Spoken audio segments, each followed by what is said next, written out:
Hello friends, आज मैं आपके साथ इकोनॉमिक्स का एक और टॉपिक लेके आया हूँ और टॉपिक का नाम है न्यू एग्रीकल्चरल स्ट्रेटजी। ये टॉपिक इंडियन इकोनॉमी या फिर एग्रीकल्चर इकोनॉमिक्स के लिए काफ़ी इंपॉर्टेंट माना जाता है। और शुरू करने से पहले ये भी बता दूं कि चैप्टर का नाम भी न्यू एग्रीकल्चरल स्ट्रेटजी ही है और इस चैप्टर के सारे लिंक्स आपको इस वीडियो के डिस्क्रिप्शन में मिल जाएंगे। तो चलिए शुरू करते हैं कि न्यू एग्रीकल्चर स्ट्रेटजी क्या थी और इसमें क्या क्या आ जाता है। जिस हिसाब से आपने पेपर में लिखना है मैंने उसी हिसाब से लिखा हुआ है, ठीक है। On the basis of the recommendations of Ford Foundation team, the strategy which the government adopted for the development of agriculture for about 8 years between 1961 to 69 is called New Agricultural Strategy. तो New Agriculture Strategy किसकी recommendations पे आई थी India में?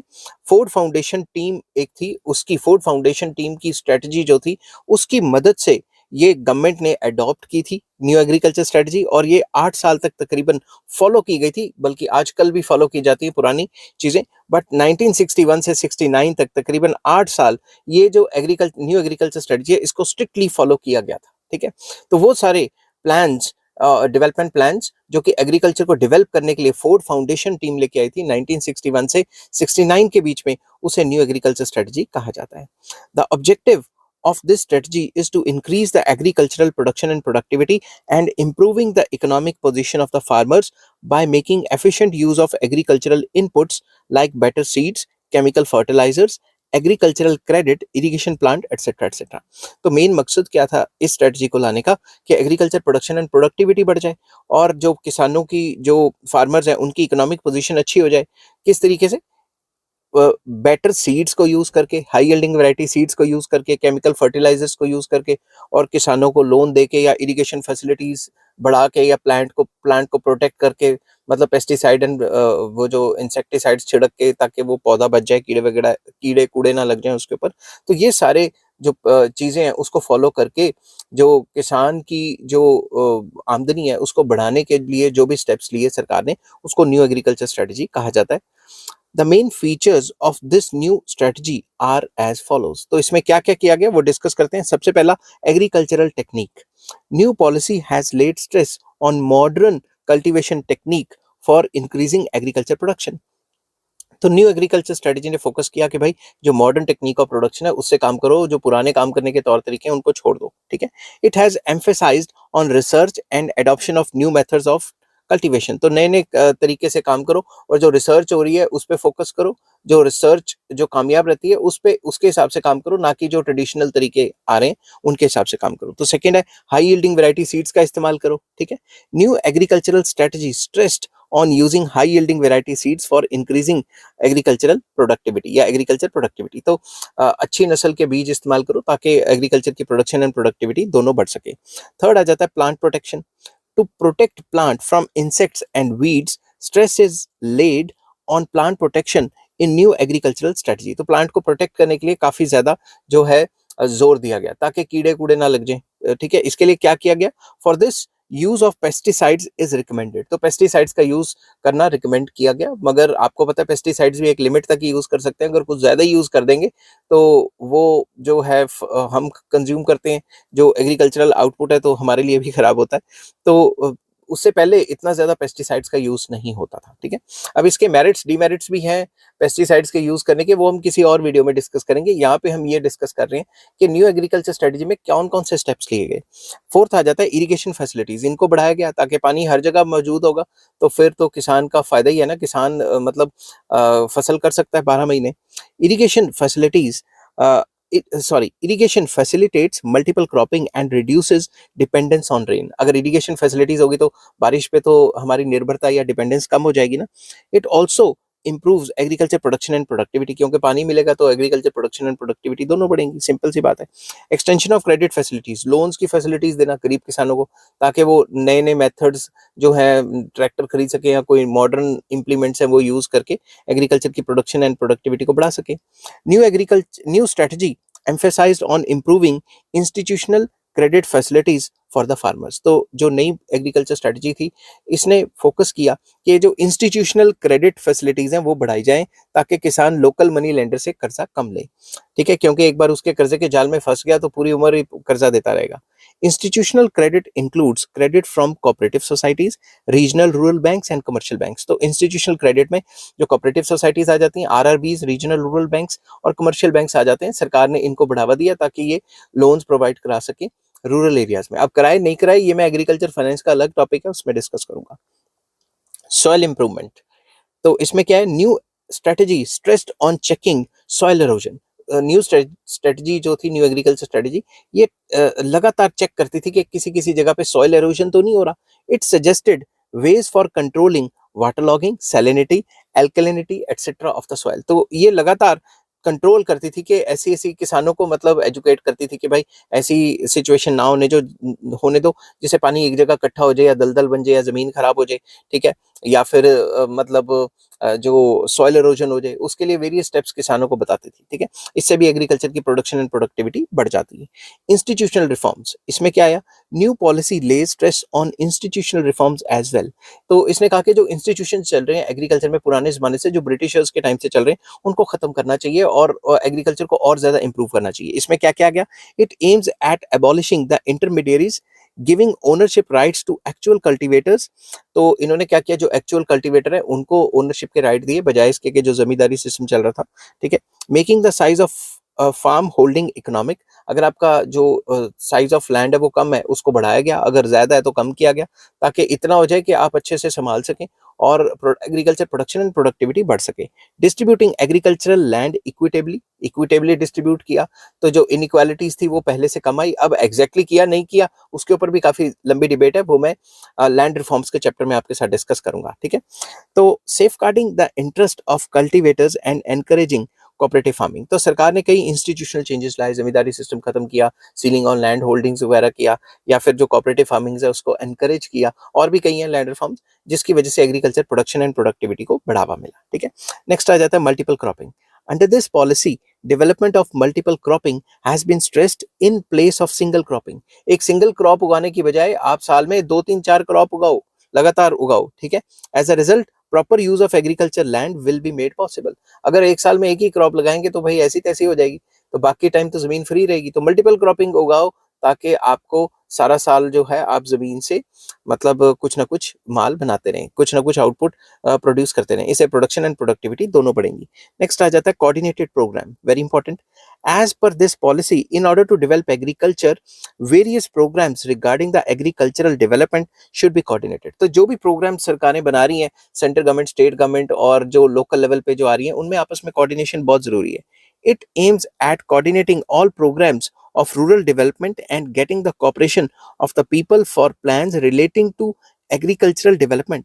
इसमें यह भी आ जाता है कि जो भी रूरल डेवलपमेंट या एग्रीकल्चर डेवलपमेंट के लिए सरकारें प्लान्स बनाती हैं, तो लोग जो हैं वो भी कॉपरेट करें सरकार के। सरकार प्लान लेके आ रही है, लोग फॉलो नहीं कर रहे, तो लोगों की तरफ से कॉपरेशन ही नहीं है, तो उसका भी कोई फायदा नहीं है। ठीक है, नेक्स्ट आ जाता है एग्रीकल्चरल मार्केटिंग, वेरी इंपॉर्टेंट। ये अलग से एक चैप्टर भी है, वो मैं आगे डिस्कस करूंगा एग्रीकल्चर इकोनॉमिक्स में। Now new agricultural policy is not confined to production only. सिर्फ प्रोडक्शन और प्रोडक्टिविटी पे जोर नहीं दिया गया, but it also includes the marketing of agricultural produce. कि जो भी माल किसान ने बना लिया है वो भाई मार्केट तक, एंड कंज्यूमर तक कैसे पहुंचाना है, उसके बीच का सारा प्रोसेस जो होता है उसे एग्रीकल्चरल मार्केटिंग कहते हैं। The farmer must get fair price of his produce. अगर उसको अच्छा दाम मिलेगा तभी वो फर्दर बनाएगा, नहीं तो बनाना बंद कर देगा। मार्केट में अगले साल स्कार्सिटी हो जाएगी उस चीज की और कीमतें बढ़ जाएंगी। In order to determine minimum price of agricultural price commission should be set up. तो एग्रीकल्चरल कमीशन जो है वो सेट की गई, एग्रीकल्चर प्राइस कमीशन सेट की गई, जो कि एग्रीकल्चर की प्राइस को डिक्लेयर करेगा। समझ के बाद, तो ये चीज सारी की सारी की गई ताकि किसानों को एक अच्छा रिम्यूनरेटिव प्राइस मिले, ताकि वो एनकरेज फील करें कि उनको और ज्यादा माल बनाना है। ठीक है, तो अगर प्राइस नहीं मिलेगा तो वो काम क्यों करेंगे। नेक्स्ट है क्रॉप इंश्योरेंस, ताकि अगर कोई भी ज्यादा बारिश पड़ गई या ओले पड़ गए या हेल स्टॉर्म जिसको कहते हैं, या फिर फ्लड वगैरह आ गया या कम बारिश पड़ी, जो भी किसानों का नुकसान है वो पूरा हो जाए, ताकि वो एनकरेज फील करें, उनको रिस्क कम लगे काम करने में। ठीक है, it stresses on need of crop insurance schemes so as to protect the farmers from risk posed by the nature. Nature या कुदरती रिस्क जो है वो कम हो जाएगा अगर सरकार इंश्योरेंस पॉलिसीज ले आएगी, तो इंश्योरेंस कंपनियां जो है इन टाइप की इंश्योरेंस करने लगेंगी। तो ठीक है, national agriculture insurance scheme is launched for all farmers and all crops. तो इसके लिए सरकार ने national agriculture insurance scheme launch की, जिसके तहत जो किसान है वो अपने फसल की इंश्योरेंस करा सकते हैं। हालांकि आजकल तो जो उनकी जो मतलब गाय भैंसे हैं, बकरियां वगैरह हैं, उनकी भी इंश्योरेंस करवा सकते हैं, ठीक है, ताकि रिस्क कम हो जाए उनका। नेक्स्ट पॉइंट आ जाता है agriculture price policy, very important. New agricultural policy makes special efforts to improve agricultural pricing and ensures remunerative prices for the agri products to the farmers. तो सिंपल वर्ड्स में agriculture price policy लाई गई, जिसके तहत सरकार decide करेगी कि भाई कितना कितना प्राइस होगा हर एक प्रोडक्ट का, ताकि किसान को एक अच्छा प्राइस मिल जाए, ताकि वो एनकरेज फील करे, ना कि डिस्करेज फील करे, ठीक है। नेक्स्ट आ जाता है स्ट्रेंथनिंग रूरल इंफ्रास्ट्रक्चर। तो जो विलेजेस वगैरह में रोड्स वगैरह या इलेक्ट्रिफिकेशन है वो अच्छे से हो, ताकि जो मॉडर्नाइजेशन ऑफ एग्रीकल्चर हो जाए, ठीक है। New policy laid emphasis on strengthening rural infrastructure like construction of roads, rural electrification etcetera. तो रोड्स वगैरह बनाना, बिजली वगैरह देना और पानी वगैरह की फैसिलिटीज, कैनाल्स वगैरह बनाना, इससे रूरल इंफ्रास्ट्रक्चर स्ट्रांग होता है। तो सरकार ने ये पॉलिसी लाई कि इसको स्ट्रांग करेंगे। It helps to improve agriculture sector. इसकी वजह से एग्रीकल्चर सेक्टर और ज्यादा इंप्रूव हो गया, ठीक है। नेक्स्ट आ जाता है better investment climate. New policy has stressed on better investment climate for agriculture, ताकि एग्रीकल्चर में लोग ज्यादा से ज्यादा इन्वेस्ट करें। आजकल भी आप देख रहे हो मॉडर्न जमाना आ गया, बड़े बड़े लोग जो बहुत अमीर कबीर लोग हैं जो शहरों में रहते हैं, वो भी एग्रीकल्चर में इन्वेस्ट करते हैं। विलेजेस में जाके या वो जो शहरों के बाहर बड़ी बड़ी जमीनें वो ले लेते हैं और वहां अपना खुद उगाते हैं और मार्केट में भी बेचते हैं और खुद भी खाते हैं। समझ रहे हैं बात? तो एग्रीकल्चर को अच्छा बनाने के लिए, इन्वेस्टमेंट को और ज्यादा बढ़ाने के लिए सरकार ने ये पॉलिसी लाई थी। It will attract domestic and foreign investment towards agriculture. Agriculture में डोमेस्टिक इन्वेस्टमेंट भी बढ़ सकती है, फॉरेन इन्वेस्टमेंट भी बढ़ सकती है, क्योंकि आपको पता है ना इंडिया में जोग्राफिकल सिचुएशन ऐसी है कि यहाँ हर कोई चीज तकरीबन उग जाती है, ठीक है। नेक्स्ट आ जाता है strengthening skills of the farmers. Farmers को एजुकेट किया जाए, उनकी स्किल्स अच्छी की जाए। New agricultural policy has stressed on upgrading the skills of the farmers. It will help the farmers to become aware about modern agriculture techniques. तो उनको नई नई चीजें सिखानी, उनको एजुकेट करना, कैंप लगाने जाके विलेजेस में, ताकि उनको समझाया जाए कि मॉडर्न टेक्नोलॉजी के क्या क्या फायदे हैं और पुरानी टेक्नोलॉजी के क्या क्या नुकसान है। उनको एजुकेट करना ताकि उनकी स्किल्स बढ़े। अब कंक्लूड करते हैं। In brief, new agricultural policy is not concerned with any one means of agriculture development, but it concerns with comprehensive program relating to agricultural development। तो सिंपल वर्ड्स में न्यू एग्रीकल्चर स्ट्रेटजी सिर्फ एक ही तरीके से agriculture को develop करने की बात नहीं करती, वेरियस मेथड्स हैं उनसे एग्रीकल्चर की प्रोडक्शन एंड प्रोडक्टिविटी को बढ़ाने की बात करती है। Government has launched intensive agricultural district programme, जिसको IADP भी कहा जाता है, जो नेक्स्ट टॉपिक में करवाऊंगा आपको, and intensive agriculture area programme, जिसको IAAP भी कहा जाता है, in pursuance of new agriculture policy. तो इस पॉलिसी को लॉन्च करने के लिए सरकार ने दो जो हैं डिफरेंट प्रोग्राम्स लाए थे, IADP और IAAP, ठीक है, वो आगे डिस्कस करेंगे।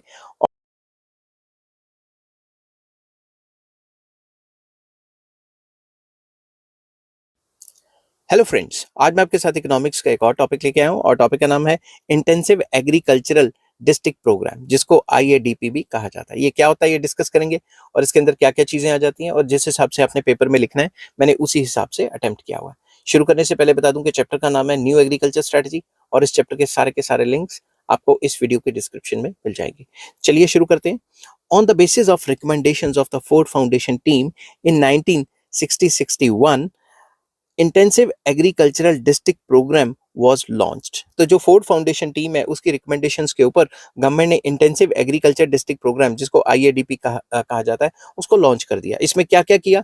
Under this programme development plans relating to agriculture were started in some selected districts instead of starting the same simultaneously all over the country. इसके अंदर जो एग्रीकल्चर के डेवलपमेंट के प्रोग्राम्स थे वो पर्टिकुलर डिस्ट्रिक्ट्स में, कुछ डिस्ट्रिक्ट्स में अप्लाई किए जाएंगे, ना कि पूरे के पूरे कंट्री में अप्लाई किए जाएंगे। पहले उनको टेस्ट किया जाएगा कि ये सही रहते हैं कि नहीं रहते। The main thrust of the program was that in order to make rapid increase in agriculture production, it was essential to make optimum and intensive use of technical, human, financial and physical resources in some selected districts.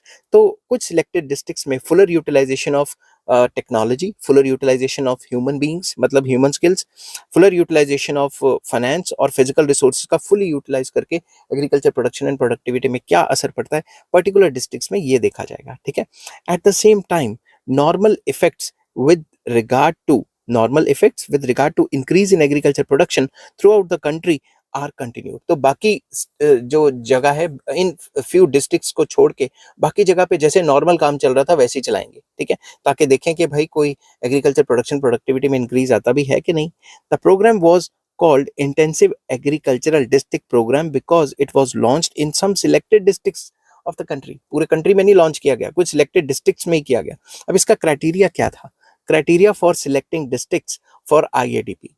Under this program, districts in different states were selected on the basis of following criteria। तो first criteria क्या है? There should be a proper irrigation facilities available in the districts. तो उन districts में irrigation की facilities available होनी चाहिए, उन्हीं डिस्ट्रिक्ट्स को सिलेक्ट किया गया। Next, effect of natural calamities like floods, soil halogen etcetera should be minimum. तो ऐसे इलाकों को सिलेक्ट किया गया जहां पे नेचुरल क्लैमिटीज नहीं आएंगी, जैसे फ्लड हो गया, सॉइल एरोजन हो गया, एटसेट्रा एटसेट्रा। तीसरा, rural development institutions like panchayats, cooperative societies etc. should be sufficiently developed। तो उन्हीं इलाकों में ये प्रोग्राम लॉन्च किया गया जहां पे ये जो पंचायत वगैरह हैं या फिर कोऑपरेटिव सोसाइटीज जो हैं वो एग्जिस्ट करती हैं और अच्छे से काम भी करती हैं। Fourth point, district should have adequate potential of agriculture production. तो ऐसे डिस्ट्रिक्ट्स में ही ये प्लान लागू किया जाएगा जहां पे एग्रीकल्चर प्रोडक्शन का एक अच्छा पोटेंशियल है, मतलब उस डिस्ट्रिक्ट में मतलब सॉइल फर्टाइल है और जो क्लाइमेट है वो कंड्यूसिव है, सूटेबल है। ठीक है, तो ऐसी जगह पे ही ये प्रोग्राम लॉन्च किया जाएगा। तो ये चार कंडीशंस जो है उन्होंने दिमाग में रखी डिस्ट्रिक्ट्स को सिलेक्ट करते हुए। नेक्स्ट आ जाता है ऑब्जेक्टिव्स क्या थे आईएडीपी के। तो सबसे पहला, इंक्रीज इन एग्रीकल्चर प्रोडक्टिविटी, कि पर हेक्टेयर माल पहले से ज्यादा बने। The main objective of this programme was to increase the productivity of agricultural land rapidly by adopting modern techniques of cultivation। तो एग्रीकल्चर प्रोडक्टिविटी को बढ़ाने का मेन मकसद था, किसके थ्रू? मॉडर्न टेक्नोलॉजी को इस्तेमाल करके एग्रीकल्चर प्रोडक्टिविटी को या एफिशिएंसी को बढ़ाने का जो प्रोग्राम था ये मकसद था। Next, change in attitude of the farmers. Farmers का जो एटीट्यूड है वो चेंज करने का मकसद था कि जो पुराने सोच से काम कर रहे हैं उस सोच को चेंज किया जाए। To change the attitude of the farmers in such a way that they feel inspired to adopt scientific agricultural methods. तो उनका एटीट्यूड को चेंज करके जो मॉडर्न काम करने का तरीका है उसको मतलब फॉलो करवाया जाएगा, ताकि उनको बताया जाए कि मॉडर्न तरीके से काम करने का कितना फायदा रहता है। नेक्स्ट आ जाता है डेवलपमेंट ऑफ इम्प्रूव्ड प्रैक्टिसेस। तो जितनी भी प्रैक्टिसेस हैं उनको इम्प्रूव किया जाएगा ताकि उससे भी एग्रीकल्चर की जो प्रोडक्शन प्रोडक्टिविटी है वो बढ़ सके। कैसे? To develop improve methods of agriculture with the help of research. तो आर&डी, रिसर्च एंड डेवलपमेंट के थ्रू जो एग्रीकल्चर की जो प्रैक्टिसेस हैं, काम करने का तौर तरीका है, उसको चेंज किया जाएगा। ठीक है, नेक्स्ट आ जाता है सूटेबल एडमिनिस्ट्रेटिव सिस्टम। तो जितना भी एडमिनिस्ट्रेशन है उसको कंड्यूसिव, सूटेबल बनाया जाएगा एडमिनिस्ट्रेशन को, ताकि एडमिनिस्ट्रेशन की मदद से एग्रीकल्चरल जो लेबरर्स हैं या एग्रीकल्चरल जो फार्मर्स हैं उनकी हेल्प की जा सके। ठीक है, एडमिनिस्ट्रेशन ऐसा नहीं होना चाहिए कि इनएफिशिएंट है, सरकार जो भी पॉलिसियां ला रही है वो काम ही नहीं कर पा रहे। ठीक है, another main objective of programme was to extend such an administrative system at the district level as may effectively implement programs relating to agricultural development। तो जो भी प्लान्स एंड पॉलिसीज लाई हैं वो अच्छे से इंप्लीमेंट कर सके। ऐसा ना हो कि भाई इंप्लीमेंट ही नहीं हो पा रही। ठीक है ना, सरकार ने जो ऊपर से बोला है वो काम ही नहीं कर पा रही, तो फायदा क्या फिर? ठीक है, नेक्स्ट आ जाता है increase in the income of the farmers. Farmers की जो इनकम है उसको बढ़ाने का मेन मकसद था। ठीक है, the ultimate objective of this programme was to increase the income of the farmers, augment the economic resources of the country and provide a strong base for economic and social development of the country. अब मेरे घर के बाहर एक dog जा रहा है, वो बात कर रहा है, उसको मैं रोक तो सकता नहीं, मेरा उसके ऊपर कोई कंट्रोल नहीं है। ठीक है, तो आप मुझे कमेंट मत करना कि भाई आप कुत्ते को कंट्रोल नहीं कर पाए, वो किसी और का है, वो घर के बाहर से जा रहा है। ठीक है, तो एक और फिफ्थ पॉइंट में ये बताया कि भाई फार्मर्स की इनकम को बढ़ाना और economic resources of the country ज्यादा हो जाए उसको फोकस करना, और हमारे कंट्री की सोशल एंड इकोनॉमिक डेवलपमेंट हो, ये भी एक मेन मकसद था आईएडीपी का। तो नेक्स्ट इसमें अचीवमेंट्स क्या है आईएडीपी की? तो सबसे पहला, wide coverage. Under this programme scientific methods of cultivation were practised on 32 lakh hectares of land of 29,286 villages in 17 districts. तो ये डाटा आप लिख लेना कि इसको पूरे वाइड लेवल पे जो है इंप्लीमेंट किया गया। ठीक है। The programme covered 13 lakh farmer families, तो इतनी इतनी फैमिलीज को कवर किया गया। तो पहला पॉइंट तो यही है, वाइड कवरेज होगी इसकी। Next, package programme in the selected districts along with the regular irrigation system, appropriate quantity of chemical fertilizers, pesticides and high yielding variety of seeds were was used। तो simple words में एक package programme था। Irrigation facilities तो थी, इसके साथ साथ इन facilities के साथ जो है सरकार ने केमिकल फर्टिलाइजर, पेस्टिसाइड्स और हाई यील्डिंग वैरायटी सीड्स उनको भी जो है मौजूद करवाया, उनको भी अवेलेबिलिटी उनकी करवाई फार्मर्स के लिए, ताकि वो उनकी चेक किया जा सके कि प्रोडक्शन प्रोडक्टिविटी बढ़ती है कि नहीं बढ़ती। नेक्स्ट है farm planning. Under the programme definite plans were made for about 15 lakh farms. तो 15 लाख फार्म्स के लिए प्लान्स बनाए गए। The objective of these plans was to educate the farmers regarding the use and benefits of high yielding variety seeds, chemical fertilizers etc in their fields. तो किसानों को समझाया गया कि भाई किस किस तरीके से तुम इन ये मॉडर्न टेक्निक्स है इनका यूज करके एग्रीकल्चर की प्रोडक्शन एंड प्रोडक्टिविटी को बढ़ा सकते हो। नेक्स्ट है increase in production of food grains. तो इसका ये भी पॉजिटिव हुआ कि प्रोडक्शन ऑफ फूड ग्रेन्स बढ़ गई। This programme has helped to raise the production of food grains in the selected districts. It has particularly benefited the production of wheat and rice। तो particularly wheat and rice की जो production है वो कई गुना बढ़ गई। नेक्स्ट आ जाता है less fluctuations in agriculture production. IADP has promoted irrigation facilities and plant protection. इसने पानी की फैसिलिटीज जो है, इरिगेशन फैसिलिटीज वो फार्मर तक पहुंचाने की पूरी जोर लगाई और इसने प्लांट को प्रोटेक्ट भी किया। It has help to achieve some stability in the agriculture production. इसकी वजह से जो एग्रीकल्चर प्रोडक्शन है वो ज्यादा स्टेबल हो गई पहले से। अब बारिशों पे नहीं डिपेंडेंस होती और अब कीड़े कूड़े भी नहीं लगते। ठीक है। Next, inspiration to other farmers. जब कुछ फार्मर्स ने देखा भाई ये तरीके इस्तेमाल करके काम इतना अच्छा हो रहा है, तो फिर बाकी फार्मर्स भी इन्फ्लुएंस हो गए, वो भी इंस्पायर हो गए और वो भी मॉडर्न तरीके से काम करने लग गए। The success of IADP in selected districts inspired farmers of other districts to adopt improved methods of agriculture as suggested in IADP। तो बाकी फार्मर्स ने भी देखा कि भाई जिन्होंने ये मेथड्स फॉलो किए उनका तो फायदा हो रहा है, तो बाकियों ने भी फॉलो करने शुरू कर दिए। Increase in productivity per hectare अब पहले से ज्यादा माल बनने लग गया। Under this programme work was commenced in an extensive form in 1964-65. Prior to it, from 1950 to 51, 50-51 to 1964-65, the growth of agricultural productivity was just 1.5%। तो इसके आने से पहले जो ग्रोथ रेट थी वो 1.5% थी, जो बढ़ के काफी ज्यादा हो गई, 3% के आसपास हो गई। As against it, the growth rate of productivity during 1964-65 to 2019 to 2020 was about 3% per annum. तो कहाँ पहले 1.5% की ग्रोथ रेट चल रही थी, अब 3% के आसपास आ गई। New agricultural policy was most successful in respect of wheat crop। wheat की क्रॉप की जो प्रोडक्शन है वो काफी बढ़ गई। Per hectare productivity of wheat in 1964-65 is 982 kg, which rose in 2019-2020 to 3440 kg per hectare। तो आप देख रहे हैं ना, तकरीबन 3 गुना से भी ज्यादा हो गई। The selected districts of Punjab, Haryana, Western UP, in which the program was launched, witnessed significant increase in पर हेक्टेयर प्रोडक्टिविटी। तो जहाँ पे ये सिलेक्ट किए गए थे डिस्ट्रिक्ट्स लाइक पंजाब के कुछ डिस्ट्रिक्ट, हरियाणा, वेस्टर्न यूपी के, वहाँ पे जहाँ पे ये प्रोग्राम लॉन्च किया गया वहाँ पे जो प्रोडक्टिविटी है, पर हेक्टेयर आउटपुट है, वो काफी तेजी से बढ़ गई। Besides the share of production of wheat which was just 16% of total food grain production in 1964-65 become 36.3% in 2019-2020। तो पहले जितना भी एग्रीकल्चर आउटपुट होता था उसमें से वीट सिर्फ 16% था, अब 36% हो गया। तो वीट पे तो काफी पॉजिटिव असर रहा है, अब हमें बाहर से खरीदनी नहीं पड़ती। In the selected districts of some states where the supply of water was regular, per hectare productivity of rice increase significantly. जहाँ पे पानी की कोई प्रॉब्लम नहीं थी उन डिस्ट्रिक्ट्स में तो राइस की भी प्रोडक्शन कई गुना बढ़ गई।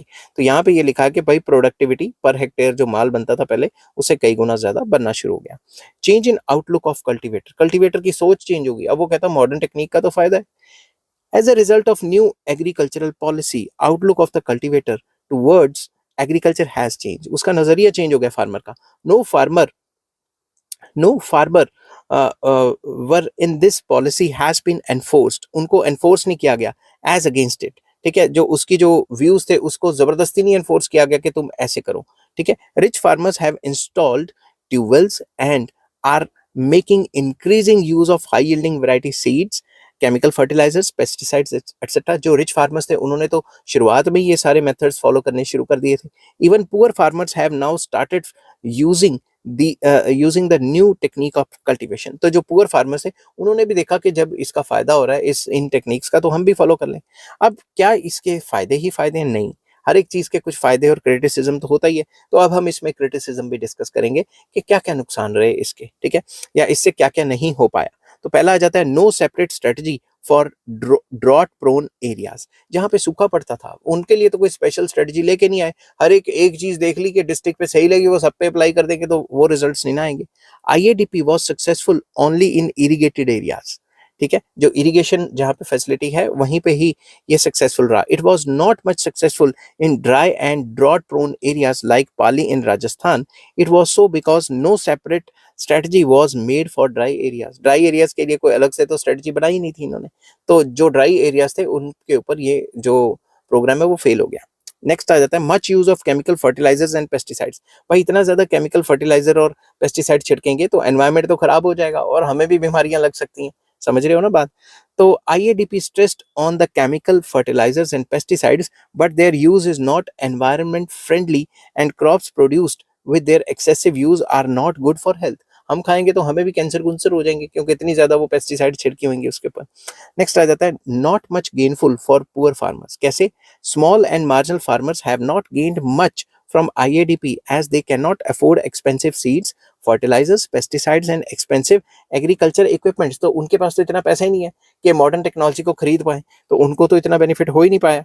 नेक्स्ट आ जाता है नेग्लेक्टेड लैंड रिफॉर्म्स। तो आईएडीपी ने लैंड रिफॉर्म्स को नेग्लेक्ट कर दिया। कैसे? IADP has not stressed much on land reforms like tenancy reforms, land ceilings, consolidation of land holdings etcetera etcetera. तो इसने सिर्फ प्रोडक्टिविटी को बढ़ाने के लिए मॉडर्न टेक्नोलॉजी पे जोर ज्यादा लगा दिया और लैंड रिफॉर्म्स की बात ही नहीं की, ठीक है।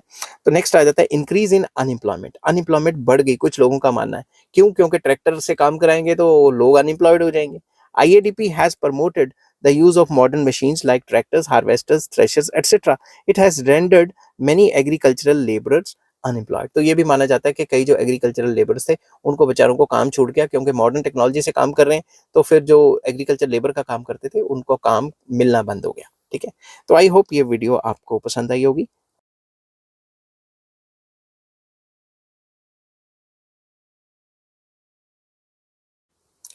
हेलो फ्रेंड्स, आज मैं आपके साथ इकोनॉमिक्स का एक और टॉपिक लेके आया हूँ और टॉपिक का नाम है राष्ट्रीय कृषि विकास योजना RKVY, जो 2007 में आई थी। और ये टॉपिक इंडियन इकोनॉमी और एग्रीकल्चर इकोनॉमिक्स में कवर किया जाता है। चैप्टर का नाम है न्यू एग्रीकल्चर स्ट्रेटजी और इस चैप्टर के सारे लिंक्स आपको इस वीडियो की डिस्क्रिप्शन में मिल जाएंगे।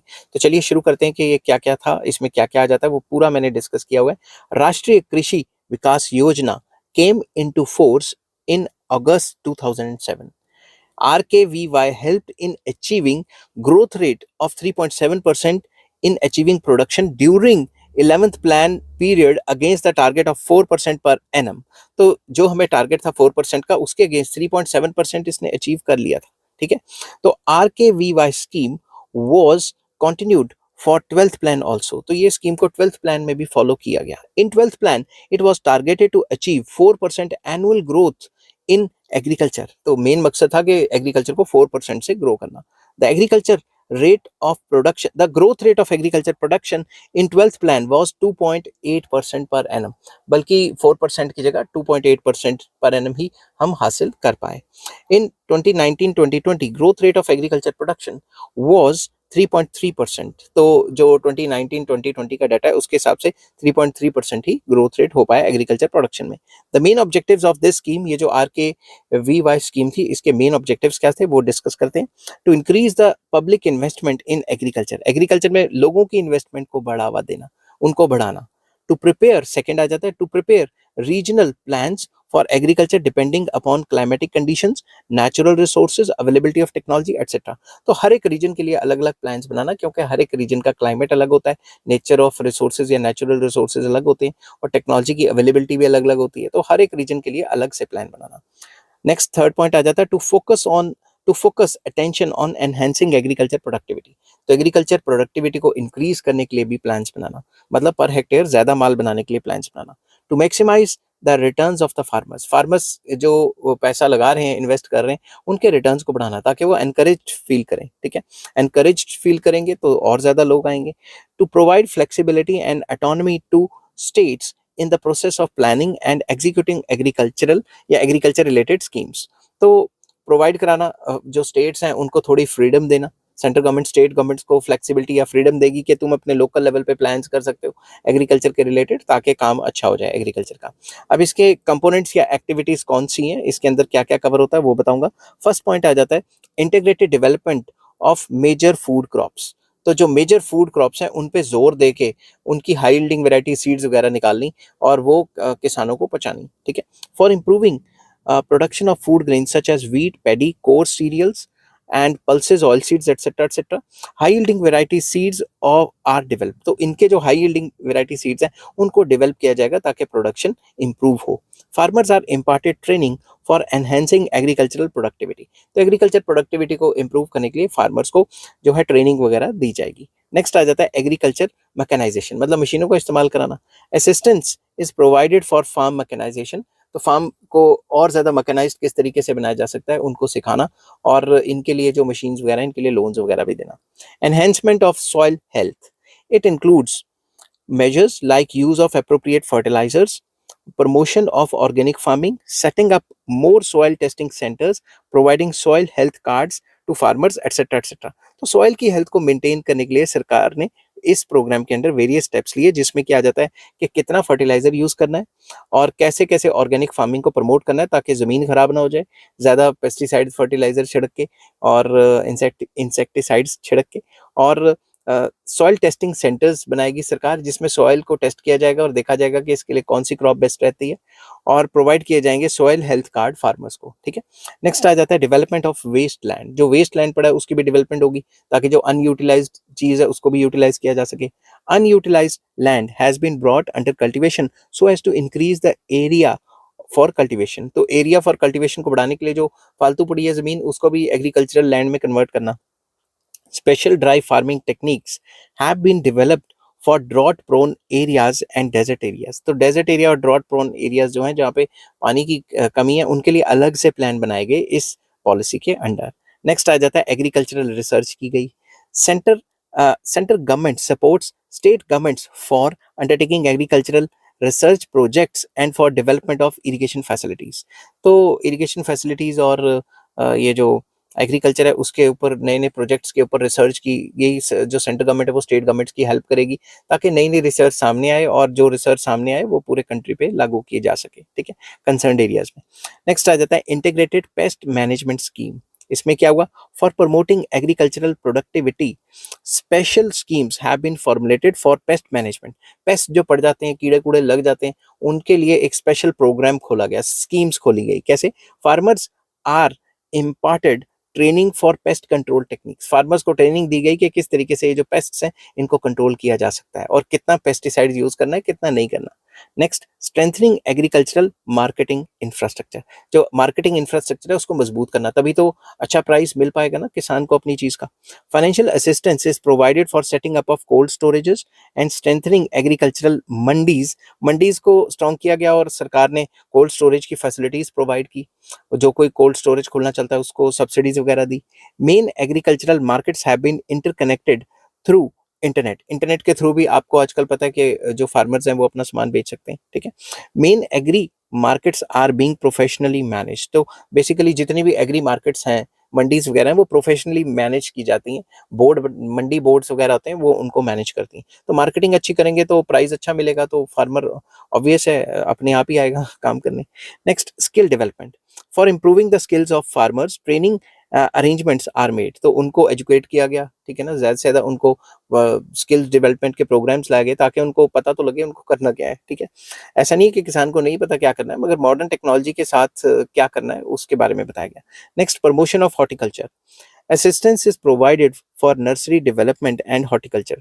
तो कैसे कैसे नर्सरी डेवलप की जाएगी, कैसे कैसे जो छोटे पौधे हैं उनको डेवलप किए जाएंगे उनके बारे में असिस्टेंस हेल्प की गई किसानों की। और हॉर्टिकल्चर के बारे में भी उनको बताया गया कि ये पौधे ये जो है क्रॉप्स उगाओगे तो आपको ज्यादा फायदा होगा। समझ की बात। नेक्स्ट, इंटीग्रेटेड प्लान्स तो कुछ प्लान्स बनाए गए, इन प्लान्स के साथ रिलेटेड कई प्लान्स बनाए गए जिससे ओवरऑल डेवलपमेंट होगी। For successful implementation of R S RSY के separate plans for each district, या जितने भी डिस्ट्रिक्ट हैं उनके लिए अलग अलग प्लान्स फॉर्मुलेट किए जाएंगे। Each state government will finalise the state agricultural plan by integrating all district plans of the state. तो बेसिकली स्टेट लेवल पे ये काम छोड़ दिया गया कि स्टेट लेवल पे जितने भी डिस्ट्रिक्ट्स हैं तुम अपने अपने डिस्ट्रिक्ट में जो भी प्लान सूटेबल रहता है उसको लॉन्च कर दो, ठीक है। Next, micro irrigation system for improving the agriculture productivity, micro irrigation has been promoted. तो छोटे छोटे जो इरिगेशन प्रोजेक्ट्स हैं उनको एनकरेज किया गया ताकि छोटे छोटे प्रोजेक्ट्स में हम पानी को पॉन्ड वगैरह बनाए गए जिसमें पानी रेन वाटर को सेव किया गया, रेन वाटर हार्वेस्टिंग पे जोर दिया गया वगैरह वगैरह, ठीक है। अब new sub schemes under RKVY, ठीक है, इनके अंडर जो नई स्कीम्स हैं वो क्या क्या हैं वो हम डिस्कस करते हैं, ठीक है। Government has introduced various new sub schemes under RKVY to boost agriculture production and productivity, to remove the production and distribution bottlenecks and to focus on specific areas। तो सरकार ने इसके अंदर कई सब स्कीम्स लॉन्च की जिससे जो प्रॉब्लम्स आ रही हैं वो जो प्रॉब्लम्स आ रही हैं इस सिस्टम में वो भी कम हो जाएंगी और एग्रीकल्चर प्रोडक्शन प्रोडक्टिविटी भी बढ़ जाएगी। इसमें क्या क्या है, दीज सब स्कीम्स आर एज फॉलोज। तो number 1, bringing green revolution to the eastern region of the nation. जो ईस्टर्न स्टेट्स हैं वहां पे भी ग्रीन रेवोल्यूशन को लॉन्च किया गया। In the past eastern regions of the nation could not get much benefit from green revolution. तो green revolution के आने से उनको इतना ज्यादा फायदा नहीं हुआ था।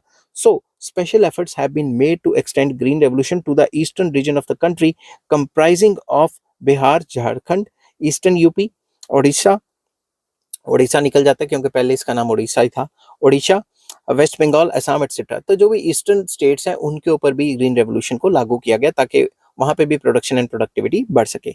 नेक्स्ट पॉइंट आ जाता है expansion of production of pulses. Pulses को काफी जोर दिया गया ताकि बाहर से इंपोर्ट ना कराने पड़े। To attain self sufficiency in the production of pulses and to reduce demand and supply gap, production of pulses is being promoted in 60,000 villages in rain fed areas। तो रेन फेड एरियाज में pulses की production को encourage किया गया, ठीक है। Next, development of vegetable clusters. तो basically vegetable clusters have been developed near major urban centers so as to promote efficient supply chain and promote market linkages। तो जो भी मेन सिटीज हैं उनके आसपास जो हैं उनको जो वेजिटेबल जो है उनकी प्रोडक्शन को एनकरेज किया गया ताकि फटाफट से जो सप्लाई चेन है वो सही रहे, फटाफट से माल जो है विलेजेस से शहरों में आके बेचा जा सके, ठीक है। और वैसे भी ये कैश क्रॉप ही होती है एक टाइप की क्योंकि फटाफट से सब्जियां बेचो और पैसे मिल जाते हैं, ठीक है। Promoting nutri cereals, to promote balanced nutrition, nutri cereals like bajra, jowar, ragi and other millets have been encouraged। तो ऐसी जो जो सीरियल्स हैं उनको एनकरेज किया गया जिससे न्यूट्रिशनल वैल्यू बढ़े, मतलब हमारे लोगों का खान पान भी तो अच्छा होना चाहिए ना। These cereals possess several health benefits and medicinal properties। To increase their productivity, new technologies have been developed and awareness with regard to the same has been created। तो सॉरी, ये जो सीरियल्स हैं जो हमारे हेल्थ के लिए benefits लेके आते हैं और मेडिसिनल वैल्यूज भी हैं, इनकी प्रोडक्शन एंड प्रोडक्टिविटी को बढ़ाने के लिए सरकार ने नई नई टेक्नोलॉजी और नए नए जो हाई यील्डिंग वैरायटी सीड्स हैं उनको लाने की पेशकश की। Sorry. Next, fodder development programmes. तो जो चारा है वो भी प्रोवाइड करवाने के जो प्रोग्राम्स है वो लाए गए जिससे कि किसानों को जो है गाय भैंसे या बकरियां रखने में इतनी दिक्कत ना आए। Adequate availability of fodder is essential for production of milk, क्योंकि मिल्क प्रोड्यूस करना है तो चारा तो चाहिए। For this 25,000 villages have been identified for promoting fodder production। तो 25,000 villages को आइडेंटिफाई किया गया कि इन जगहों पे जो फॉडर है वो उनकी प्रोडक्शन ज्यादा हो सकती है। नेक्स्ट आ जाता है national mission for sustainable agriculture. Sustainable agriculture के लिए नेशनल लेवल पे मिशन को लॉन्च किया गया।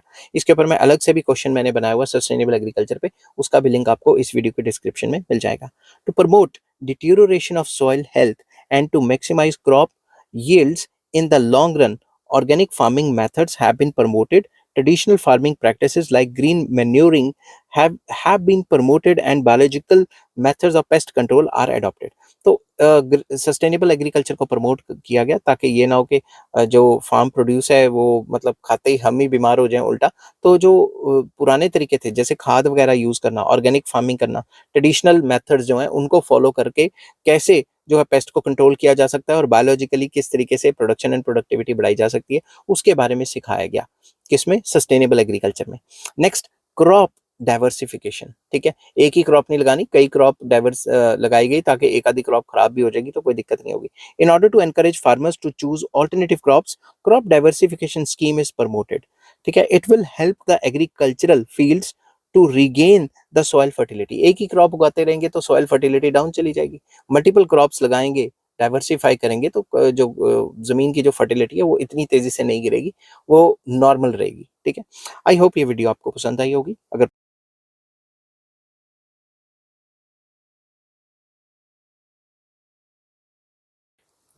हेलो फ्रेंड्स, आज मैं आपके साथ इकोनॉमिक्स का एक और टॉपिक लेके आया हूँ और टॉपिक का नाम है नेशनल फूड सिक्योरिटी मिशन। शुरू करने से पहले बता दूं कि चैप्टर का नाम है न्यू एग्रीकल्चरल स्ट्रेटजी और इस चैप्टर के सारे लिंक्स आपको इस वीडियो के डिस्क्रिप्शन में मिल जाएंगे। तो चलिए शुरू करते हैं कि नेशनल फूड सिक्योरिटी मिशन क्या था। With a view to enhance agriculture production of rice, wheat and pulses, central government has launched National Food Security Mission, जिसको NFSM भी कहा जाता है, in the year 2007 and 8। Rice, wheat और pulses की production को बढ़ाने के लिए सेंट्रल गवर्नमेंट ने एक प्लान लॉन्च किया जिसको हम नेशनल फूड सिक्योरिटी मिशन कहते हैं 2007 एंड 8 में। ठीक है, NFSM aims to increase the production through area expansion and productivity enhancement. तो बेसिकली इसका मेन मकसद था कि प्रोडक्शन को इंक्रीज करेंगे किस तरीके से, प्रोडक्टिविटी बढ़ा के, और जो एक्सपेंशन ऑफ एरिया है मतलब एरिया अंडर कल्टीवेशन वो भी बढ़ा देंगे और जो प्रोडक्टिविटी है वो भी बढ़ा देंगे। NFSM is presently implemented in 561 identified districts। तो तकरीबन इतने डिस्ट्रिक्ट्स में ये इम्प्लीमेंट कर दी गई है। The mission has focused on districts with productivity below the state average. तो उन डिस्ट्रिक्ट्स पे ये लगाया गया, क्या कहते हैं, ये प्लान लागू किया गया, प्रोग्राम लागू किया जहां पे जो एग्रीकल्चर प्रोडक्टिविटी है वो एवरेज से भी, स्टेट एवरेज से भी कम चल रही है।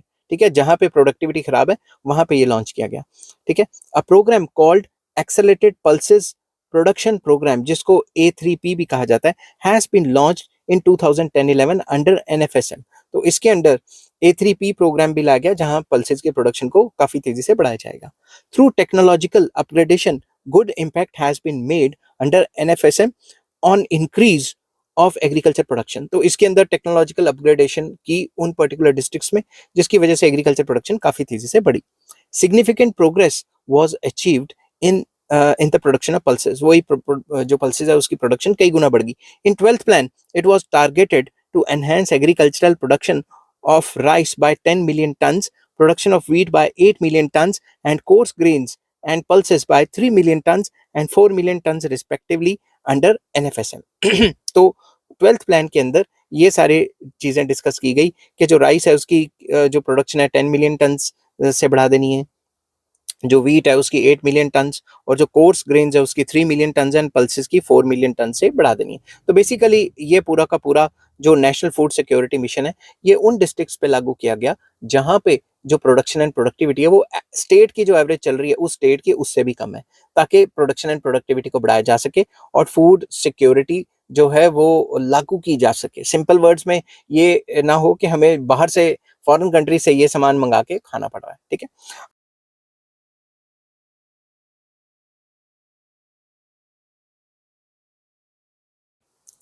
हेलो फ्रेंड्स, आज मैं आपके साथ इकोनॉमिक्स का एक और टॉपिक लेके आया हूँ और टॉपिक का नाम है मैक्रो मैनेजमेंट ऑफ एग्रीकल्चर, जिसको MMA भी कहा जाता है। शुरू करने से पहले बता दूं कि चैप्टर का नाम है न्यू एग्रीकल्चर स्ट्रेटजी और इस चैप्टर के सारे लिंक्स आपको इस वीडियो के डिस्क्रिप्शन में मिल जाएंगे। चलिए शुरू करते हैं। MMA is centrally sponsored scheme in which funds are provided to state governments for enhancing the production and productivity of agriculture। ये एक सेंट्रल गवर्नमेंट की स्कीम थी जो कि सेंट्रल गवर्नमेंट स्टेट गवर्नमेंट्स को कुछ पैसे प्रोवाइड करेगी, फंड्स प्रोवाइड करेगी, जिससे जो स्टेट गवर्नमेंट्स है वो एग्रीकल्चर प्रोडक्टिविटी और प्रोडक्शन दोनों को इंक्रीज करेंगे with in the state. This scheme was started in year 2000-2001। The scheme provides flexibility to states to frame programs for the development of agriculture on the basis of their regional priorities। तो हर एक state को flexibility दी गई कि जो भी आपके regional priorities हैं जो जो जिनको आप प्रायोरिटी देना चाहते हो उनकी प्रोडक्शन को इंक्रीज कर सको। ठीक है, हर एक रीजन को छूट दी गई कि वो अपने हिसाब से पैसे को खर्च करके एग्रीकल्चर प्रोडक्शन प्रोडक्टिविटी बढ़ा सकते हैं। The states are given free hand to set their priorities, allocate and allocate the funds. तो सिंपल वर्ड्स में स्टेट को पैसे दिए गए ताकि वो अपने प्रायोरिटी के हिसाब से प्रोडक्शन को बढ़ा सकें और एलोकेट कर सकें फंड्स को। क्योंकि जैसे मान लो पंजाब को पैसे दिए तो पंजाब में इरिगेशन फैसिलिटीज तो ठीक ठीक है, तो वो इरिगेशन पे कम पैसा खर्चेंगे और बाकी जगह पे ज्यादा पैसा खर्च करेंगे। मगर अगर राजस्थान को पैसे दिए जाएंगे, वहां पानी की किल्लत है, तो मेन फोकस तो पानी रहेगा ना। पहले पहले तो इरिगेशन के ऊपर ज्यादा पैसे खर्च करने पड़ेंगे।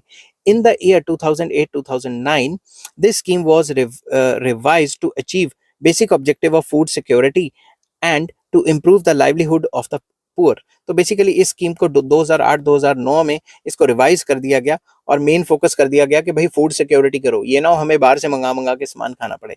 It was decided that at least 33% of the funds are to be spent on small, marginal and women farmers। तो basically small farmers, marginal farmers और वुमेन फार्मर्स के ऊपर तकरीबन 33% पैसा स्टेट गवर्नमेंट खर्च करेगी, जो भी उसका टोटल जो एग्रीकल्चर के ऊपर बजट है उसके हिसाब से। ठीक है, तो active participation of panchayats is required for effective implementation of this programme.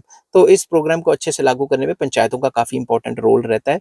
और अगर पंचायतों में ही करप्ट बंदे बैठे होंगे तो वो ही गोलमोल कर जाएंगे पैसे, तो फिर नीचे तक पहुंचेंगे नहीं। ठीक है, तो आई होप ये वीडियो आपको पसंद आई होगी। अगर पसंद आती है तो please like, share and subscribe.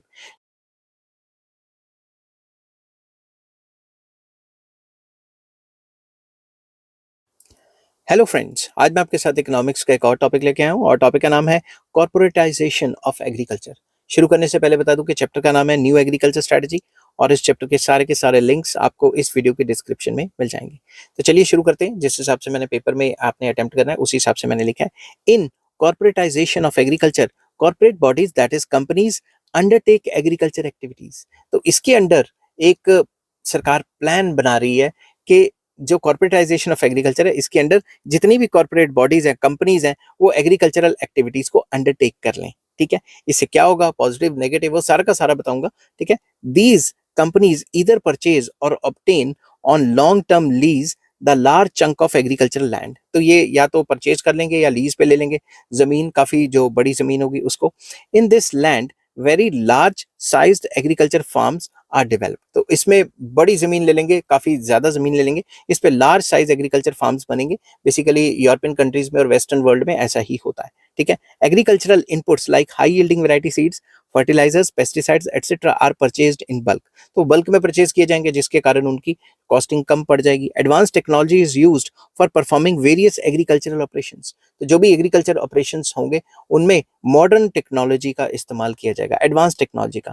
These companies have their own godowns, cold storages to store the agriculture produce। तो ये जो कंपनीज होंगी, जो इतने बड़े फार्म की मालिक होंगी, इनके पास खुद के कोल्ड स्टोरेज होंगे, खुद के गोडाउन्स होंगे, खुद के स्टोर्स होंगे, ताकि वहां पे ये अपने माल को स्टोर कर सकें। These corporate bodies directly market their agriculture products या agri products through organise retail outlets. तो उनके खुद के आउटलेट्स होंगे, वहां पे वो अपना माल बेचा करेंगी। फॉर एग्जाम्पल जैसे रिलायंस फ्रेश है, इन्होंने अपने कॉर्पोरेट फार्मिंग जो है गुजरात में स्टार्ट कर दी और महाराष्ट्र में स्टार्ट कर दी। ठीक है, corporatisation of agriculture is beneficial in the following veg. तो इनके बेनिफिट्स भी होते हैं थोड़े बहुत। सबसे पहले large capital through issue of shares. ये क्या कर सकती हैं, कंपनी इशू कर सकती हैं शेयर्स को, उससे काफी पैसा इकट्ठा कर सकती हैं। यूज ऑफ एडवांस टेक्नोलॉजी का इस्तेमाल करेंगी। Large size of agriculture farms का साइज बहुत ज्यादा बढ़ जाएगा। मैकेनाइजेशन ऑफ फार्मिंग ऑपरेशंस, जो पूरी की पूरी फार्मिंग है वो मशीनों से करेंगे। Bulk purchase of agriculture inputs जैसे पेस्टिसाइड्स, फर्टिलाइजर्स वगैरह, ये बल्क में खरीदेंगे तो इनको सस्ता पड़ेगा। गाइडेंस ऑफ एग्रीकल्चरल एक्सपर्ट्स, तो जो भी एग्रीकल्चर एक्सपर्ट्स हैं उनकी गाइडेंस या उनको हायर कर लेंगे और उनके हिसाब से चलेंगे ये। ठीक है, effective storage and marketing of agriculture produce, तो अच्छे तरीके से माल बनाएंगे और मार्केटिंग अच्छे तरीके से कर देंगे और माल सस्ते में बनेगा। अब कितने में हमें देते हैं वो एक अलग लॉजिक है। ठीक है, inflow of foreign capital in agriculture sector, इससे जो एग्रीकल्चर सेक्टर उसमें इनफ्लो ऑफ कैपिटल भी, फॉरेन पैसा भी आना शुरू हो जाएगा। कॉर्पोरेटाइजेशन, अब कंक्लूड करते हैं। Corporatisation of agriculture will help to overcome the problem of backwardness in agriculture, increase in agricultural production and productivity. तो कुछ लोगों का ये मानना है कि इससे जो एग्रीकल्चर में बैकवर्डनेस है वो कम हो जाएगी, एग्रीकल्चर प्रोडक्शन प्रोडक्टिविटी बढ़ जाएगी। It will also help to attract foreign investment in the agriculture sector. इससे बाहर से भी पैसा आके एग्रीकल्चर सेक्टर में लगना शुरू होगा। But at the same time it has its own dark side, इसके कुछ नुकसान भी हैं। It will negatively effect small and marginal farmers as they can not compete with the large corporate bodies. जो छोटे किसान है वो तो खत्म हो जाएंगे। तो छोटे किसान तो इंडिया में बहुत सारे हैं, तो इतने लोगों को जॉब्स कहाँ से मिलेंगी फिर? Mechanisation of farming operations will result in rural unemployment and thereby rural poverty will increase. तो अगर सारे किसान जो है कंपनियों से जो है कंपटीशन करने लग जाएंगे तो शायद बड़े किसान सरवाइव कर जाएं, मगर 90% किसान सरवाइव नहीं कर पाएंगे और विलेजेस में अनएम्प्लॉयमेंट जो है बढ़ जाएगी और रूरल पॉवर्टी भी एक मेन प्रॉब्लम आ जाएगी। और इंडिया जैसे कंट्री में ये अभी कॉर्पोरेटाइजेशन ऑफ एग्रीकल्चर इतना ज्यादा वायबल नहीं है। ठीक है, आई होप ये वीडियो आपको पसंद आई होगी।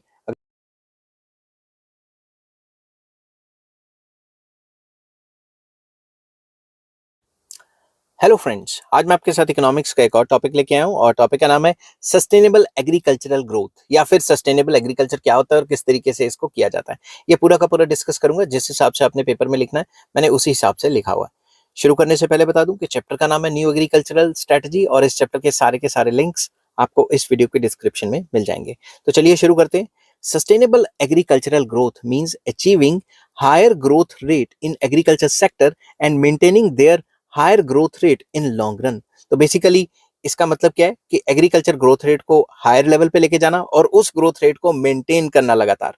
Sustainable agriculture growth will ensure food security for coming generations and will ensure sufficient supply of raw materials to agro based industries। तो सिंपल वर्ड्स में सस्टेनेबल एग्रीकल्चर ग्रोथ का मतलब ये भी है कि फूड सिक्योरिटी, जो आने वाली जो हमारी नस्लें, आने वाली जनरेशन हैं, उनको भी फूड सिक्योरिटी प्रोवाइड करना और रॉ मटेरियल का सफिशिएंट सप्लाई रखना जो भी एग्रो बेस्ड इंडस्ट्रीज हैं उनके लिए।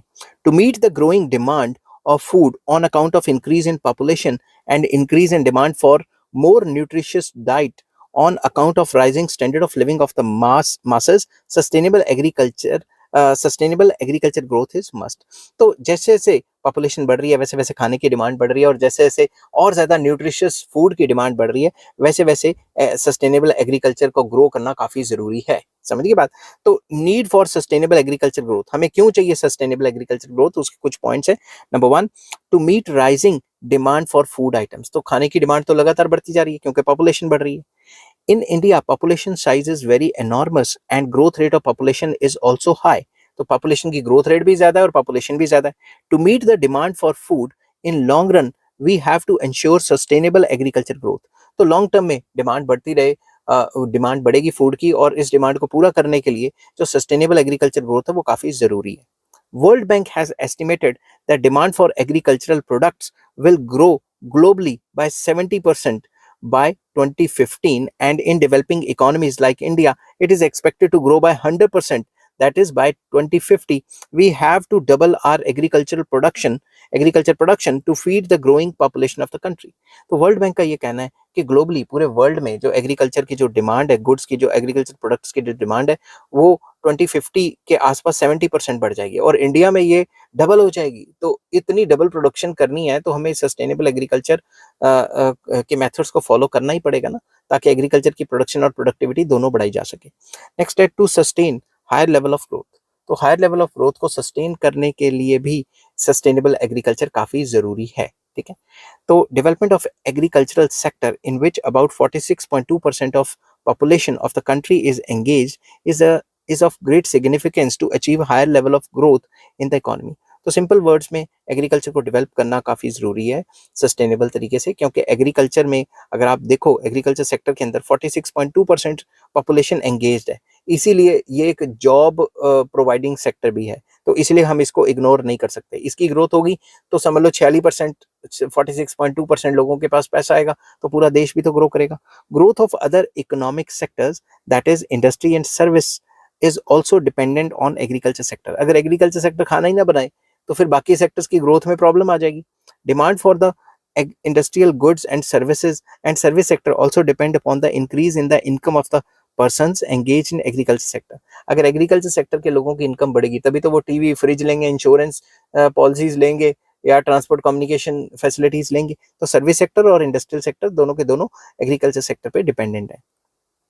As all sectors are interdependent, so higher growth rate in agriculture sector over a longer या long period of time is must for sustaining higher growth of the economy. तो क्योंकि तीनों के तीनों sectors जो है एग्रीकल्चर सेक्टर, इंडस्ट्रियल सेक्टर, जिसको secondary sector और टर्शियरी सेक्टर, ये आपस में रिलेटेड है. तो अगर एग्रीकल्चर सेक्टर ग्रो करेगा तो ओवरऑल इकोनॉमी ओवरऑल ग्रो करेगी. ठीक है. नेक्स्ट आ जाता है to check inflation of primary products. In India, main cause of general inflation is high inflation rate in primary products. जो एग्रीकल्चर है का सामान है वही महंगा हो जाएगा, तो ओवरऑल महंगाई तो बढ़ जाएगी. To check the rising inflation in primary products, sustainable agriculture growth जो है वो काफी ज्यादा जरूरी है कि लॉन्ग टर्म में ग्रोथ होती रहे, ताकि इनकी जो प्रोडक्शन एंड प्रोडक्टिविटी है इतनी अच्छी हो जाए कि जो प्राइस राइज ना हो. ठीक है, क्योंकि अगर एग्रीकल्चर के प्रोडक्ट्स महंगे हो जाएंगे, खाना ही महंगा हो गया तो सब कुछ महंगा हो जाएगा. नेक्स्ट आ जाता है to increase standard of living of the farmers. As about 46.2% population in India is engaged in agriculture activities, so to achieve the objective of inclusive growth, we have to raise their standard of living. हमें पता है कि 46.2% लोग अभी भी agriculture में लगे हुए हैं. अगर वो एग्रीकल्चर एक्टिविटीज करते हैं, अगर हमने ओवरऑल उनका स्टैंडर्ड ऑफ लिविंग बढ़ाना है, उनकी इनकम लेवल बढ़ानी है, तो हमें सस्टेनेबल एग्रीकल्चर ग्रोथ की जो टेक्निक्स हैं वो लगानी पड़ेंगी. तो इंक्लूसिव ग्रोथ, देश की within the country growth तभी होगी जब एग्रीकल्चर सेक्टर ग्रो कर पाएगा. Without achieving higher rate of growth in agriculture sector over a long period of time, the standard of living of the farmers can not be raised. तो अगर agriculture growth ही नहीं होगी तो farmers की incomes कैसे बढ़ेंगी. तो एग्रीकल्चर सेक्टर को लॉन्ग टर्म में ग्रो करने के बाद ही ये जो इंक्लूसिव ग्रोथ के जो सपने सरकारें देखती हैं, बी इट एनी पार्टी, वो पूरा हो सकेगी. ठीक है, तो इंक्लूसिव ग्रोथ करना काफी जरूरी है. नेक्स्ट आ जाता है challenges of sustainable agriculture development. Challenges क्या है सस्टेनेबल एग्रीकल्चर के ऊपर, क्या क्या मतलब प्रॉब्लम्स आ रही हैं इस फील्ड में. तो सबसे पहला rain fade farming, very important. In India about 51% of the agriculture is still rain fade. बारिश होगी तो अच्छा होगा, फसल बारिश नहीं होगी तो कहानी खत्म. It makes agriculture production highly uncertain. तो बारिश होगी तो होगी, बारिश ज्यादा होगी तो भी खराब हो गया, कम होगी तो भी खराब हो गया, ना होगी तो भी खराब हो गया. Irrigation facilities are available only on 49% of the agriculture land. तो पूरे इंडिया में सिर्फ 49% ऑफ द एग्रीकल्चर लैंड के ऊपर ही जो पानी है वो अवेलेबल है. ठीक है, इरिगेशन के through. One of the main component of irrigation is tubewell, which extracts ground water. तो एक मेन सोर्स ऑफ इरिगेशन है ग्राउंड वाटर को खींचने के लिए ट्यूबवेल वगैरह लगाना. ठीक है, because of excessive use of tube wells the level of ground water is lowering. ज्यादा पानी खींचने की वजह से जो ग्राउंड वाटर है वो काफी लो जाता जा रहा है, वाटर टेबल गिरता जा रहा है लगातार. ठीक है, तो so tubewell as a source of irrigation will not work well in the long run. तो लॉन्ग रन में जितने भी ट्यूबवेल्स हैं वो सूखे पड़ जाएंगे या और गहरे गहरे खोदने पड़ेंगे. समझ की बात, क्योंकि पानी का लेवल तो नीचे चला जाएगा. Hence it will further expose the agriculture to uncertainties of rainfall. तो इससे और ज्यादा प्रॉब्लम्स हो जाएंगी. In the lack of irrigation facilities, sustainable agriculture growth is uncertain. तो अगर irrigation facilities ही नहीं होंगी तो एग्रीकल्चर कैसे ग्रो कर पाएगा, सस्टेनेबल ग्रोथ कैसे हो पाएगी. तो सेकंड जो प्रॉब्लम है वो है alternative uses of agriculture land. Agriculture land का और कोई यूज करना स्टार्ट कर देना. The availability of agriculture land is limited. ठीक है, जो एग्रीकल्चर लैंड है वो पहले से लिमिटेड है. The diversion of agriculture land to other areas, जैसे इंडस्ट्रियलाइजेशन कर देना, वहां पे अर्बनाइजेशन शहर बसा देना या कोई इंफ्रास्ट्रक्चर का प्रोजेक्ट्स लेके आ जाना, has reduce the availability of agriculture land. तो नए नए प्रोजेक्ट्स की वजह से एग्रीकल्चर लैंड पहले ही कम होता जा रहा है. With rapid diversion of agriculture land to non-agriculture activities, area under cultivation will further decrease. इससे जो एरिया अंडर कल्टीवेशन है या एकड़ेज एरिया अंडर एग्रीकल्चर कल्टीवेशन वो लगातार गिरता जा रहा है. ठीक है, in this scenario sustainable agriculture growth will depend on increase in agriculture productivity alone. तो एग्रीकल्चर एरिया गिरता जा रहा है तो एक ही काम रह गया कि हम एग्रीकल्चर की प्रोडक्टिविटी बढ़ाएं. In India agriculture productivity is low which makes sustainable agriculture growth uncertain. तो एग्रीकल्चर प्रोडक्टिविटी पहले से लो है तो सस्टेनेबल ग्रोथ कैसे हो पाएगी एग्रीकल्चर सेक्टर में, ये भी एक प्रॉब्लम है. नेक्स्ट आ जाता है क्लाइमेटिक चेंज. तो क्लाइमेट में भी लगातार चेंज आता जा रहा है. अब आप देख रहे हो जब बारिश नहीं पड़नी होती तब बारिश पड़ जाती है, जब बर्फ का टाइम होता है बर्फ नहीं पड़ती, जब टाइम नहीं होता तब बर्फ पड़ जाती है. ठीक है, कुछ ज्यादा ही बारिश पड़ जाती है, एक दिन में बाढ़ आ जाती है. ऐसी सिचुएशंस आपको पता है क्लाइमेट चेंज की वजह से आ रही है.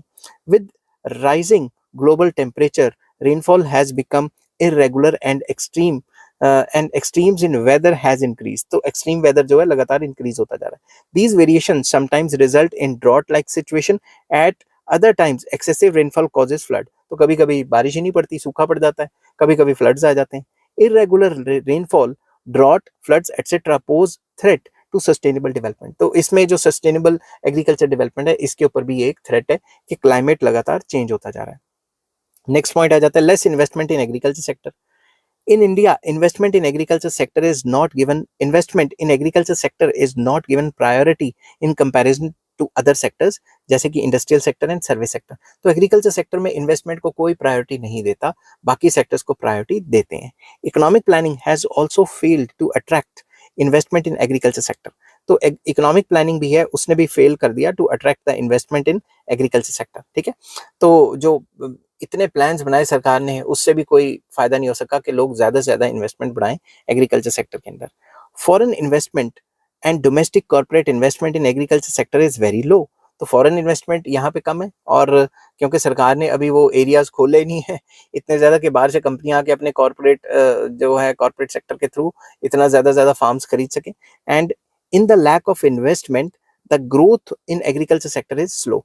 तो जब इन्वेस्टमेंट नहीं होगी, domestic investment and foreign investment नहीं होगी, तो इसमें जो ग्रोथ है वो काफी लिमिटेड रहने के पूरे चांसेस होते हैं। ठीक है, नेक्स्ट आ जाता है weak infrastructure in rural areas. तो इससे भी जो है हर्डल्स क्रिएट होंगे सस्टेनेबल एग्रीकल्चर डेवलपमेंट के अंदर। India is still lacking in basic infrastructural facilities, particularly in areas with shortage of energy, good quality roads in rural areas, shortage of facilities etcetera. तो अभी भी इंफ्रास्ट्रक्चर फैसिलिटीज जैसे बिजली, अच्छी quality of roads नहीं है, और कई facilities, education facilities, medical facilities नहीं है। Weak infrastructure in rural areas is a big hurdle in mechanisation of agricultural activities and in providing easy market access to agricultural procedure नहीं आना था, यहाँ पे प्रोड्यूस आना था, रुको 2 मिनट, प्रोड्यूस, DUCE। ठीक है, तो एग्रीकल्चर प्रोड्यूस जितना भी माल बना है उसको इजीली मार्केटों तक लेके जाना काफी किसानों के लिए मुश्किल है, क्योंकि इंफ्रास्ट्रक्चरल फैसिलिटीज इतनी ज्यादा अवेलेबल नहीं है। ठीक है, तो crops get perished in the lack of modern cold storage भी इंफ्रास्ट्रक्चर के अंदर ही आ जाता है। तो उसके अंदर भी अगर देखें तो इतनी प्रॉब्लम्स चल रही हैं कि इंफ्रास्ट्रक्चर ना होने की वजह से जो किसान है उसको काफी ज्यादा नुकसान का सामना करना पड़ रहा है। नेक्स्ट आ जाता है less agricultural research in India. There is a shortage of good quality seeds, fertilizers and pesticides. In all these areas, research and innovation is very slow. तो एग्रीकल्चर की फील्ड में एक तो पहले ही ये जो अच्छी जो क्वालिटी ऑफ फर्टिलाइजर, सीड्स और पेस्टिसाइड्स कम है हमारे कंट्री में, और इनके ऊपर रिसर्च जो हो रही है वो भी काफी स्लो तरीके से हो रही है। It poses big challenge to sustainable agriculture development. तो कैसे हो पाएगी सस्टेनेबल एग्रीकल्चर डेवलपमेंट जब रिसर्च वगैरह नहीं हो रही, R&D नहीं हो रही, because of poor quality agriculture inputs, agriculture production and productivity is less. तो एग्रीकल्चर प्रोडक्शन एंड प्रोडक्टिविटी काफी कम है, क्योंकि R&D इंडिया में इतनी ज्यादा नहीं हो पा रही। नेक्स्ट है lack of trained workforce. There is a lack of formal training mechanism for agricultural workforce. जो एग्रीकल्चर वर्कफोर्स है उसके लिए कोई प्रॉपर ट्रेनिंग मैकेनिज्म ही नहीं है। आप पैदा हुए किसान के घर में, आप सीधा किसानी करने लग जाओ, मगर ऐसे कोई प्लान्स लार्ज लेवल पे नहीं है, ऐसे कोई एजुकेशनल प्रोग्राम्स नहीं है जिसको सीख के आप एग्रीकल्चर और ज्यादा बेटर कर सको। कुछ यूनिवर्सिटीज हैं एग्रीकल्चर जो ये सिखाती हैं, प्रोग्राम चलाती हैं, मगर कितने लोग जाते हैं आपको पता ही है, कितने लोग करते होंगे। Most of the farmers are illiterate and under untrained. तो उनको कोई ट्रेनिंग तो होती नहीं, जो माँ बाप सिखाते हैं वही सीखते रहते हैं। ठीक है, they learn cultivation methods only through observation and experience, कि जैसे जैसे करते रहते हैं, सीखते रहते हैं, और जैसे जैसे माँ बाप ने सिखाया वैसे सीख जाते हैं। Unlike industrial workforce, they do not join training institutes to learn modern agriculture practices and techniques like soil testing, sprinkler and drip irrigation, use of appropriate fertilizers, pesticides, good quality seeds etc. तो जब भी आपने कोई industry में नौकरी करनी है तो आपके लिए तो कोई पर्टिकुलर कोर्स या डिग्री चाहिए होती है, मगर एग्रीकल्चर के लिए ये सारी चीजें नहीं चाहिए होती।